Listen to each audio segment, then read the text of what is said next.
Moi drodzy, tym razem nie znajdujemy się w Polsce, znajdujemy się w Hiszpanii. Na zaproszenie Skody Polska przyjechaliśmy sprawdzić najnowsze ich modele, a tak naprawdę jeden model zwany najnowsza Skoda Kodiaq. I to mamy tych samochodów naprawdę sporo, w różnych konfiguracjach, w różnych modelach i tak jak widzicie jest co opowiadać. Ale zacznijmy sobie od tego, co się zmieniło, jeśli chodzi o stylistykę tego samochodu.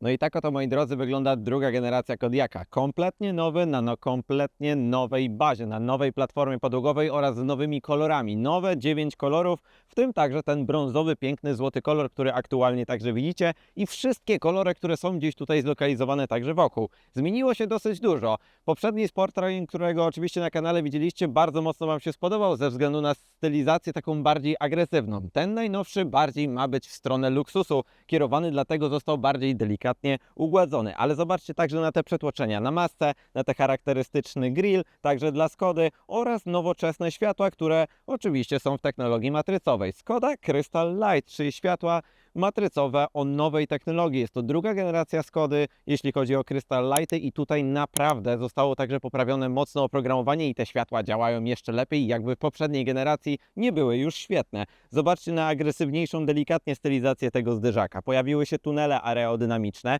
oraz charakterystyczny także grill. W tej wersji jest polakierowany właśnie w takim srebrnym kolorze w macie, ale pojawiły się tutaj także oświetlenie ambientowe, taki grill delikatnie podświetlany z animacją, oczywiście wieczorem to się naprawdę bardzo ładnie także podświetla. Mamy nowoczesne logo Skody już w wersji poliftingowej i ogólnie sama bryła samochodu też dosyć mocno się zmieniła, samochód także się powiększył oraz stał się po prostu bardziej delikatnie masywny, a nie taki sportowy jak był w poprzedniej generacji.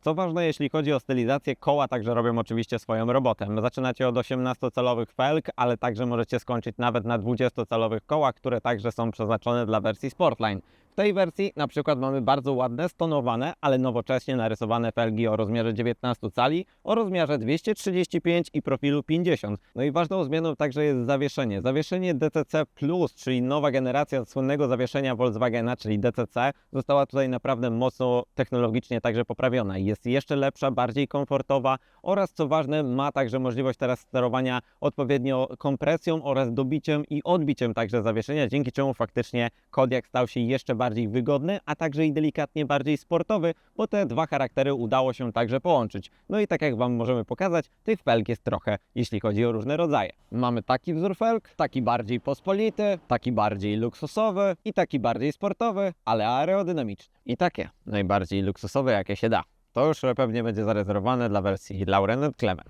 Co ważne, Kodiaq to jest także przedstawiciel największych SUV-ów, jeśli chodzi o gamę modelową Skody i także tak ma być. 4,75, a dokładniej 4,76 metra długości oraz spory rozstaw osi, dzięki czemu Skoda może naprawdę także poszaleć, jeśli chodzi o wnętrze, ale zobaczcie także na stylizację, delikatne chromy, przyciemnione szyby oraz także charakterystyczny słupek dla nowej generacji, który może być w takim kolorze satynowym lub także w wersji Sportline pojawił się w kolorze Piano Black, dzięki czemu ten efekt unoszącego się dachu się także zwiększył. Dosyć masywne także jest to nadwozie, ale podkreślone delikatnymi detalami, jeśli chodzi właśnie o stylizację, jak to w przypadku Skody, naprawdę im to dobrze wyszło. Ale chodźcie zobaczymy tył, bo tam jest dosyć duża rewolucja. No i tak jak mówiłem, tylna część też dosyć mocno się zmieniła. Niewielka szyba, ale także przyciemniona. Delikatne tutaj dokładki w formie Piano Blacku oraz największe, co jest oczywiście zmienione, to są także światła. Światłami dzisiaj się dosyć mocno gra i dosyć mocno także udoskonala wszystkie bryły i tak w przypadku Kodiaqa także jest. Litera C się pojawiła, jeśli chodzi o światła, są to także te Skoda Crystal Light.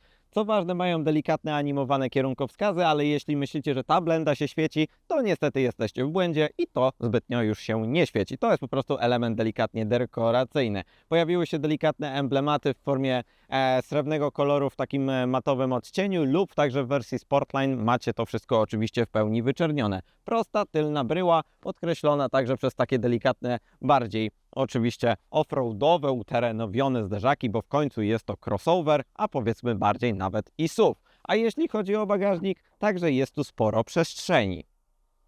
No i tak jak widzicie, przestrzeń także jest naprawdę spora. Zaczynamy od Simply Cleverów, czyli na przykład jednym ruchem otwierana także roletka. Mamy tutaj 910 litrów pojemności bagażnika i nie ma co tutaj ukrywać, że Skoda jest mistrzem, jeśli chodzi o praktyczność, w szczególności bagażników, gdzie tej przestrzeni jest tu naprawdę ogrom. 910 litrów w wersji 5-osobowej, 845 litrów w wersji 7-osobowej, tak, bo nadal ten samochód występuje także z trzecim rzędem siedzeń.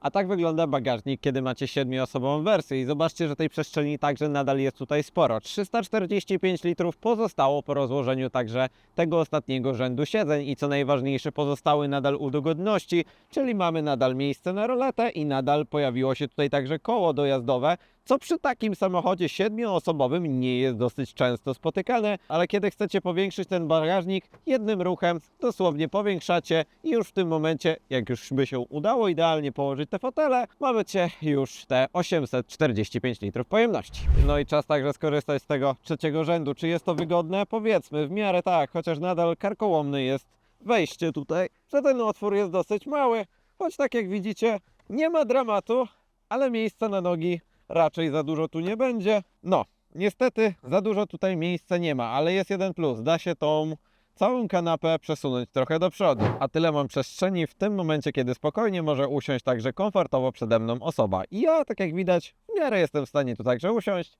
ale nadal kolana mam delikatnie już pod brodą. I macie także jeszcze wersję plug-in hybrid, która niestety ma zmniejszony delikatnie pojemność bagażnika, bo jest tam 745 litrów. Ale z ciekawych rzeczy pojawiły się tu patenty, jeśli chodzi o Skoda Simply Clever, różnego rodzaju fajne akcesoria, jest mnóstwo haczyków, a nawet także mamy podwójną podłogę, pod którą zmieściło się także lewarek, koło dojazdowe i to jest naprawdę dzisiaj już niezbytnio mocno spotykane. I co ciekawe, nawet mamy tutaj w tej wersji, pojawił się elektrycznie wysuwany hak, który po prostu umożliwia także ciągnięcie przyczepy nawet takim dosyć dużym samochodem. Proste, a przyjemne i użyteczne także oczywiście we wszelakich różnych rodzajach. No i tak oto kończymy praktyczność. Dosłownie zamknięciem elektrycznie zamykanej klapy i otwieranej. Fajny dodatek, przyjemny, a my idziemy sobie zobaczyć, jak wygląda wnętrze. Zaczynamy sobie od tylnego rzędu, bo w końcu Kodiaq jest przeznaczony do dużych rodzin, a warto także wspomnieć, że Kodiaq sam o siebie także potrafi zadbać. Zobaczcie na to, że mamy tutaj zastosowane tak zwane bumpery, które są w stanie ochronić nasze ranty drzwi i automatycznie się chowają oraz otwierają. Bardzo fajny patent, który był już stosowany w innych markach, ale w Skodzie widać powrócono do tego. Bardzo duży otwór drzwiowy oraz naprawdę duży rozstaw osi i dużo miejsca, ale w poprzednim Kodiaqu już tego nie brakowało i także i tutaj tego nie brakuje. Zobaczcie, ile mamy miejsca na nogi, a ile mam także miejsca nad głową. No jest tutaj ogrom tej przestrzeni i co ważne, tutaj bardzo wygodnie się także siedzi. Zobaczcie, że ja mam idealnie podparte tutaj nogi oraz także dobrze usytuowaną górną część, jeśli chodzi o moje ciało. Pojawiły się takie Simply Clevery, jeśli chodzi o jakiś tablet. Mamy tutaj jakieś drobnostki na odłożenie waszych rzeczy. Mamy trzecią strefę klimatyzacji, porty USB-C i jest tu naprawdę przyjemnie. No i tak jak możecie zauważyć, ta wersja jest wyposażona także w skórę. Skóra, która jest zrobiona oczywiście z zmielonych liści oliwek, tak jak w przypadku na przykład Enyaq'a, ale jest bardzo fajnej jakości i można tutaj naprawdę poczuć się już premium, bo Kodiaq teraz ma właśnie być jednym z najbardziej premium samochodów i na przykład także ma duży, konkretny podłokietnik, więc tutaj można się rozgościć, a nawet i zwiększyć swoją prywatność, na przykład za pomocą takich oto roletek. No i czas na gamę silnikową, a tutaj została także wprowadzona delikatna modyfikacja. Co ważne, a maska także jest dosyć dobrze wygłuszona, zobaczcie ile tu jest tego wygłuszenia oraz także jest podnoszona na teleskopach, a tutaj bardzo ciekawy silnik, który bardzo także lubicie. 2.0 TDI o mocy 193 koni i fajnie, bo w tym samochodzie także jest możliwość wyboru diesla, który jest naprawdę mega oszczędny. Macie także do wyboru silnik 1.5 TSI o mocy w okolicach 150 koni oraz napędem tylko i wyłącznie naprzód.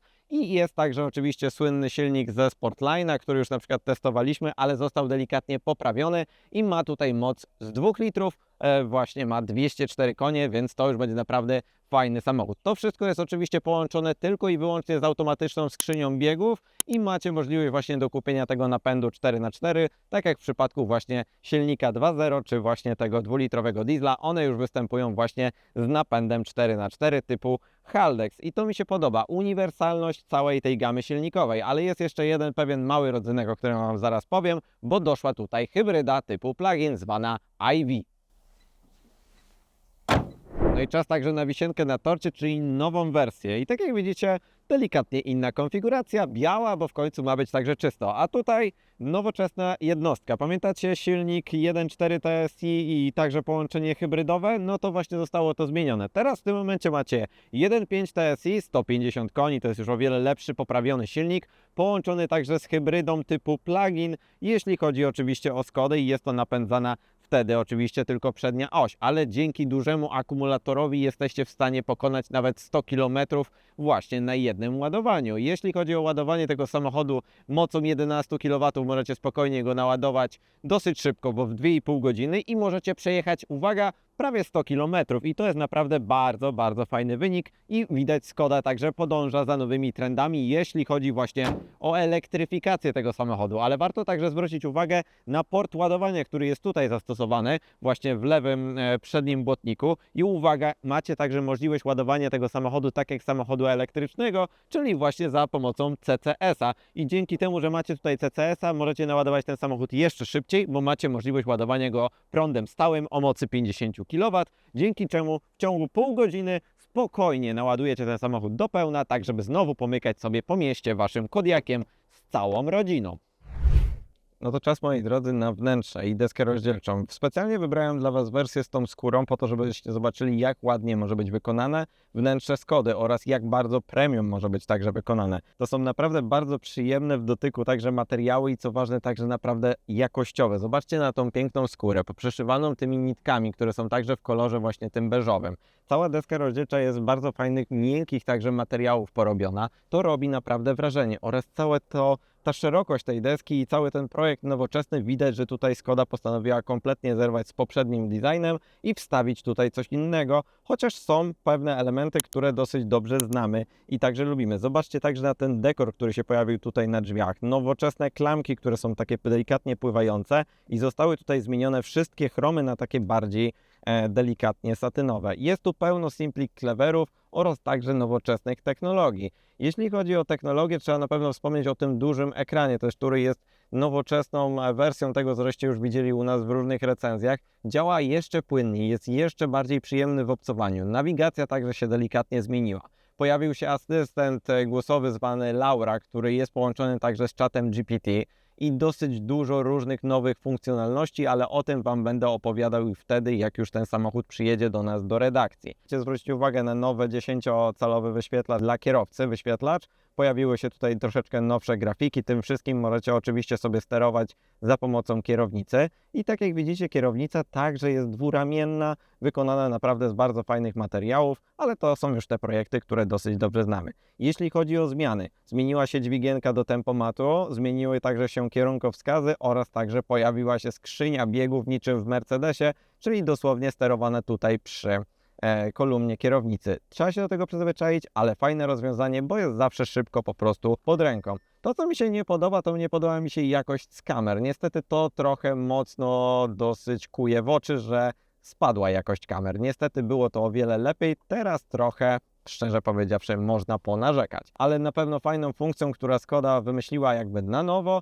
to są te Smart Dials, które są tutaj zamontowane. Są to pokrętła do sterowania klimatyzacją oraz funkcjami samochodu.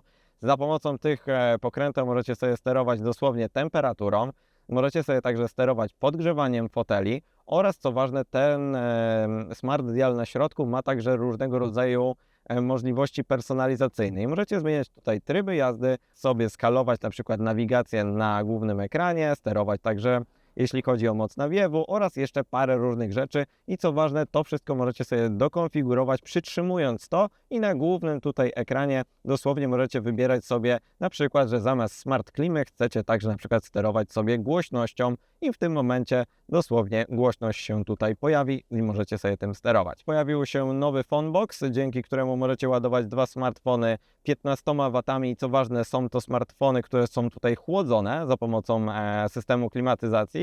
Pojawiło się coś takiego śmiesznego do czyszczenia także tego wielkiego ekranu, żebyście zawsze mieli oczywiście to czyste, więc tutaj to jest zlokalizowane. Miejsce na kubeczki mogą być 4, mogą być 2, no i to wszystko może być także bardzo estetycznie, dosłownie zamknięte, żeby był także porządek. Ale warto zwrócić uwagę po prostu, jak to wszystko jest jakościowo zrobione. Wysuwany podłokietnik, bardzo przyjemna, wygodna pozycja za kierownicą, no to jest to, co naprawdę lubimy w Skodzie. Nagłośnienie także jest z firmy Canton i zobaczcie także na przykład na takie drobnostki, czyli na przykład nowe nawiewy, które są sterowane za pomocą takiego delikatnego pokrętła.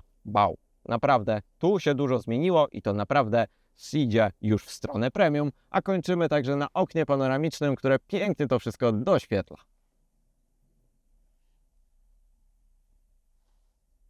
No dobrze, to zacznijmy sobie od wersji właśnie w pełni zelektryfikowanej, czyli mamy tutaj Skodę Kodiaq w wersji z napędem zelektryfikowanym, czyli mamy tutaj hybrydę typu plug-in opartą oczywiście na silniku 1.5 TSI, którą dosyć dobrze znamy, jeśli chodzi oczywiście o Skodę Fabię Monte Carlo, Scalę Monte Carlo, czy nawet Karoqa, czy jeszcze parę innych samochodów. To jest naprawdę bardzo dobra, udana jednostka, która jest także dynamiczna, ma 150 koni i połączona jest także z 6-biegowym automatem DSG i dołączone do tego jest także silnik elektryczny o mocy oczywiście tam okolic 50 koni, tak żeby cały ten układ miał te okolice 200 paru koni. I to jest naprawdę świetne połączenie. Duża bateria, 25 kWh, jeśli chodzi o ten samochód, pozwala Wam przejechać spokojnie 100 km w normalnym cyklu, nie jakoś strasznie oszczędzając. I to jest bardzo fajne w tym samochodzie, że on także ma dynamikę w miarę sensowną, jeśli chodzi o ten silnik elektryczny i co ważne, także jest w stanie nawet pojechać do 140 km na godzinę właśnie w trybie czysto elektrycznym, dzięki czemu faktycznie nawet możecie do jazdy do pracy po szybkich autostradach. I oczywiście jeśli chodzi o Skodę, przygotowała tutaj nam także różnego trybu jazdy. Mamy także tryb e-mode, gdzie mamy tylko i wyłącznie w pełni elektryczny wykorzystywany napęd i do momentu rozładowania akumulatora on jest oczywiście faworyzowany, oraz mamy także wersję hybrydową, dzięki czemu jakby łączymy sobie te dwa napędy i korzystamy i z silnika spalinowego, i z silnika benzynowego, dzięki czemu po prostu macie także to średnie spalanie w miarę na niskim także poziomie. Ale co mi się podoba, to jest w miarę także dynamika. Ten samochód jest naprawdę bardzo przyjemnie dynamiczny, a jednak jest trochę cięższy ze względu na akumulatory, które są umiejscowione w tym samochodzie. Ale naprawdę jest to bardzo zgrabnie zrobione, bardzo dobrze się prowadzi, bo ten środek ciężkości został tutaj naprawdę sensownie także przemyślany. Tutaj w tym samochodzie nie mamy zawieszenia DCC+, i to jest odczuwalne, nie jest aż tak miękko, aż tak przyjemnie, jak w przypadku tego nowego zawieszenia. Jeśli chodzi o ten układ hybrydowy, podoba mi się jego idea, widać, że Volkswagen, ogólnie grupa, jeśli chodzi o Volkswagena, nawet w tym Skoda, właśnie poszli po rozum i stwierdzili, że 1.4 to nie było świetnym pomysłem, dlatego postanowili zastosować tutaj właśnie silnik 1.5, który ma o wiele lepszą jednak renomę. Jeśli chodzi o zużycie paliwa, tutaj jest naprawdę całkiem nieźle i już Wam także przytaczam. Tak, jeśli chodzi o ten samochód, jest naprawdę oszczędny. W trybie hybrydowym jest oszczędny ze względu na to, że od ostatniego zatankowania i przejechania 400 km tym samochodem macie średnie spalanie na poziomie 3,8 litra z całego cyklu, czyli jeżdżenia i na prądzie oraz oczywiście w trybie hybrydowym w tym momencie, kiedy skończył się prąd, i to jest naprawdę bardzo fajny wynik. Oraz także pojawia się także tutaj ten element, że kiedy rozładuje się bateria, ten samochód staje się nadal dosłownie dobrą, synergiczną hybrydą. Dosyć ciekawie to wszystko działa i jest także w miarę sensownie, jeśli chodzi o moc. Co prawda jest jedno małe zastrzeżenie, mam do głośności. Jeśli jedziemy w trybie normalnym, naprawdę jest dosyć cicho i mamy tutaj oczywiście tą nutkę ze względu na ten silnik elektryczny, ale kiedy naciśniemy pedał przyspieszenia, mamy dosyć duży burkot oraz taki dźwięk tego troszeczkę bardziej wyżyłowanego silnika 1.5. To nie jest zły dźwięk, ale jednak już się niestety troszeczkę pojawia. Oczywiście mamy także tryby oraz także przez tryb sport, dzięki czemu mamy już jakby po prostu te wrażenia bardziej sportowe i faktycznie wtedy staje się jeszcze bardziej przyjemnie elastyczny cały ten układ. A tak to po prostu jest całkiem nieźle. Rekuperacją możecie sobie sterować za pomocą także łopatek. Skoda także przywędrowała tutaj całą technologię ze swoich samochodów elektrycznych, czyli właśnie Zeniaka iV, dzięki czemu po prostu to hamowanie rekuperacyjne jest także odpowiednie. Możemy mieć rekuperację w trybie automatycznym, która działa w zasadzie oczywiście radaru tempomatu aktywnego lub po prostu sterować sobie to tak jak widzicie w trybie High lub także w trybie Low, gdzie ta prędkość jest mniej wytracana. Więcej szczegółów Wam opowiem oczywiście, jak ten samochód już trafi do nas w Polsce do redakcji i będziemy mogli się z nim zapoznać już spokojnie przez cały tydzień, tak żebyśmy mieli już pełny obraz i pełne wyniki spalania, bo to pewnie najbardziej Was zastanawia. No i tak oto, moi drodzy, przesiadłem się do diesla 2.0 TDI, to jest jeden z najciekawszych oczywiście egzemplarzy tutaj dostępnych, a także i z tym pięknym także wnętrzem. Jeśli chodzi o 2.0 TDI, to jest bardzo fajny wybór, jeśli chodzi o Kodiaka, bo w końcu macie oszczędnego naprawdę diesla, który jest bardzo przyjemnie także zestrojony. Pół dnia żeśmy jeździli już poprzednimi różnymi egzemplarzami, jeśli chodzi właśnie o tego 2.0 TDI i jego kultura pracy jest naprawdę mega wysoka. Jest bardzo fajnie wyciszony, ale to jest także zasługa oczywiście odgrodzenia tej przedniej części, jeśli chodzi o komorę silnika, dosyć dobrymi materiałami akustycznymi. A jeśli chodzi o moment obrotowy, no to jest go dosyć wysoko, bo po prostu jest 400 Nm momentu obrotowego. Co prawda, on faktycznie się zbierze w tym momencie, kiedy naciśniecie mocno pedał przyspieszenia, ale potrafi niestety na niższych partiach obrotowych gdzieś tą minimalną zamułkę mieć. Ale przypominam, że to jest tradycyjny silnik diesla bez żadnych oczywiście wspomagaczy elektrycznych, czy nawet miękkich hybryd, które po prostu mogą zrobić ten efekt takiego polepszenia tego momentu obrotowego z dołu. Tutaj jest po prostu normalnie, tradycyjnie, jeśli chodzi o diesla. Do tego połączone jest to z 7-biegową skrzynią, która fajnie, że w końcu nie ma zamułki. Jest bardzo przyjemna w jeździe także w mieście i startowanie z tego pierwszego, drugiego biegu, który oczywiście się odbywa za pomocą DSG, jest bardzo przyjemne ze względu na to, że nie czekacie na reakcję. Ten samochód jest bardzo fajnie zestrojony, jeśli chodzi faktycznie o responsywność i tutaj widać, WLTP w końcu postanowiło delikatnie odpuścić i te skrzynie po prostu działają lepiej. I tu jest właśnie faktycznie 7-biegowy ten automat, bo w przypadku właśnie hybrydy typu plug-in jest 6-biegowy automat, 2 sprzęgła i to robi naprawdę bardzo przyjemną robotę, bo tak jak teraz jadę sobie 120 km na godzinę i mam niecałe 2000 obrotów i to jest naprawdę świetny po prostu wynik. A dzięki temu, że mamy tak niskie obroty, to spalanie w tym dieslu też jest naprawdę na niewielkich poziomach. Wczoraj żeśmy robili wyniki od 5,5 do 6 litrów, teraz aktualnie mam 6,5 litra z jazdy typowo autostradowej, więc uważam, jak na diesla, który ma także spory zbiornik, no to przejedziecie spokojnie na pełnym zbiorniku okolice 800 km i to nie będzie żaden totalnie problem. No dobra, ale Kodiaq także mocno się zmienił, jeśli chodzi o platformę podłogową oraz zawieszenie. Zawieszenie, jakie tutaj jest zastosowane, o tym już Wam wspomniałem, jest to DCC+, jest to zawieszenie aktywne, które ma na celu zwiększyć komfort podróżowania i faktycznie tak jest. Macie różnego rodzaju tryby jazdy, jeśli chodzi o ten samochód, z którym możecie sobie sterować tu za pomocą tego Smart Dials i faktycznie jest dosyć spora różnica. W trybie komfort to zawieszenie się zachowuje bardzo przyjemnie i szczerze powiedziawszy można już tu delikatnie pomylić nawet z pneumatyką, bo wszystkie nierówności, podbicia na drodze czy takie większe wałki asfaltu są bardzo ładnie wybierane i to jest naprawdę duże zdziwienie wszystkich nas tutaj dziennikarzy, którzy testowali te samochody, że jest aż tak mocno przyjemnie, ale w końcu jest to DCC+. Jest to druga generacja całego słynnego zawieszenia, które jest stosowane w Volkswagenie. Teraz system ma możliwość sterowania dosłownie kompresją odbicia i dobicia i tych czujników jest o wiele więcej i to zawieszenie faktycznie działa jeszcze lepiej, nawet przy tak dużych kołach, jakie możecie sobie tutaj zastosować, bo przypominam, największe koła mogą mieć nawet 21 cali, więc po prostu tutaj na pewno będzie to wymagane. Jakie są takie wrażenia? Na pewno jest bardzo przyjemnie cicho. Wyciszenie samej kabiny jest na pewno na dobrym poziomie, bo nawet szczerze sprawdzaliśmy, czy tutaj są także podwójnie klejone szyby. Nie ma podwójnie klejonych szyb i nie wiem, czy możecie je dokupić, ale jest naprawdę przyjemnie cicho. System Canton, który jest tutaj zamontowany, też bardzo przyjemnie gra, ma bardzo taki wyrazisty dźwięk oraz te basy są naprawdę przyjemnie zestrojone, ale po rozmowie także z konstruktorem, jeśli chodzi o właśnie audio w tych systemach, to naprawdę oni się starają, żeby tutaj to wszystko było spięte jak najlepiej i faktycznie Canton dosyć dobrze także brzmi. Autonomia tutaj została jeszcze bardziej poprawiona ze względu na to, że przyszły nowe czujniki,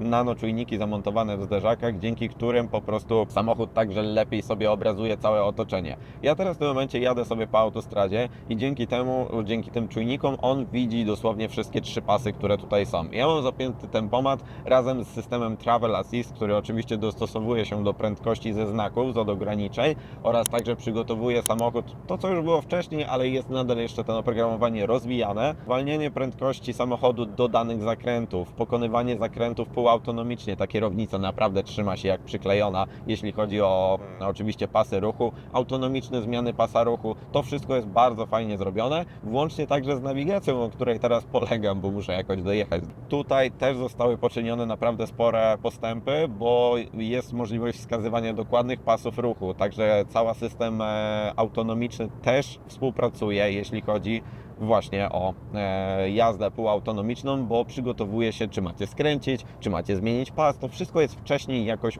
po prostu zastosowane i to mi się naprawdę po prostu bardzo, bardzo podoba. Wow, naprawdę fajne też samochody mają w tej Hiszpanii.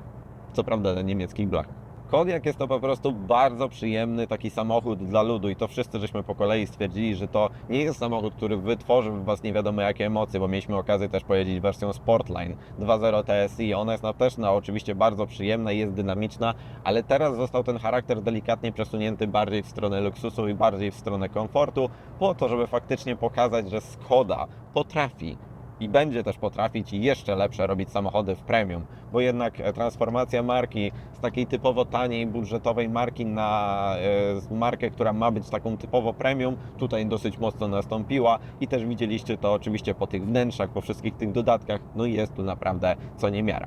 Jeśli chodzi o tego diesla, też mam malutkie zastrzeżenie co do jego dynamiki. On tak już od tych 120 do tych naszych polskich 140-150 km na godzinę nie zbiera się jakoś nie wiadomo jak, powiedzmy tak, chętnie. Najszybsze przyspieszenie wyczujecie oczywiście także w mieście, ta dynamika jest tam o wiele większa, te biegi są przepinane odpowiednio, no i oczywiście także ten moment obrotowy jest tam największy. Przy wyższych prędkościach już tego momentu obrotowego aż tyle nie ma i trzeba go troszeczkę niestety poszukać. No i jest także zaktualizowany head-up display, który teraz ma większą rozdzielczość, jest delikatnie większy oraz także pokazuje nam właśnie te wszystkie systemy autonomiczne oraz podpowiedzi z nawigacji i to jest naprawdę sporej wielkości. I tak oto sobie zapinam autonomię i mogę sobie podróżować, dosłownie. Czy to do Barcelony, czy nawet z Barcelony do Polski, jakbym miał wrócić tym samochodem, nie byłby to żaden problem, bo po prostu jest mega wygodny, mega komfortowy. To nowe zawieszenie robi naprawdę bardzo dużą zmianę. Jest niesamowicie przyjemna różnica i pomiędzy zawieszeniami, tak jak Wam opowiadałem we wrażeniach z jazdy z IV, gdzie tego zawieszenia nie było, samochód był cięższy o te 170-200 kg ze względu na baterię, tam było kompletnie inne wrażenia z jazdy, jeśli chodzi o odczucia właśnie z zawieszenia, inne resorowanie. Tutaj to zawieszenie DCC Plus i jednak jest warte dopłaty, jeszcze nie wiem jakiej, ale jest na pewno warte, bo odczucia są naprawdę totalnie inne. Co ważne jest także na przykład tryb sport i wtedy czuć, że kierownica się bardziej usztywnia i reakcja także całego zawieszenia delikatnie się zmienia, ale to nie są jakieś nie wiadomo jak bardzo duże, drastyczne różnice, bo jednak Kodiaq jest przystosowany po to, żeby wozić Was bardziej wygodnie niż sportowo. Tyle z prezentacji i jazd najnowszym Kodiaqiem. I to macie, wersja dieslowa.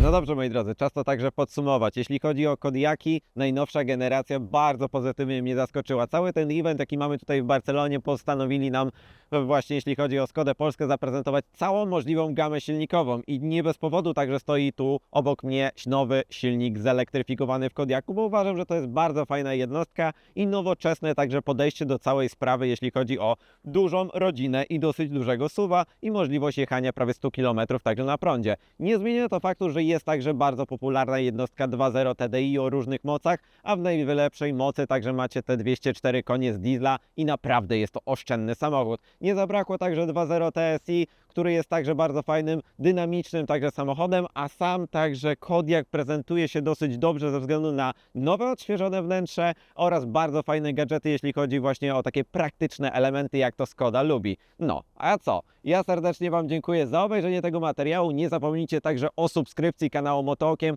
bo to dzięki Waszym subskrypcjom my możemy jeździć po takich konkretnych prezentacjach i także spotykać się nawet ze światowymi dziennikarzami i prezentować Wam te samochody w tak świetnych terenach, jakim właśnie jest także Hiszpania. No i co? Żegnam się z tej ciepłej, słonecznej, miało być Hiszpanii. Widzimy się w następnych materiałach. Dzięki, cześć, hej!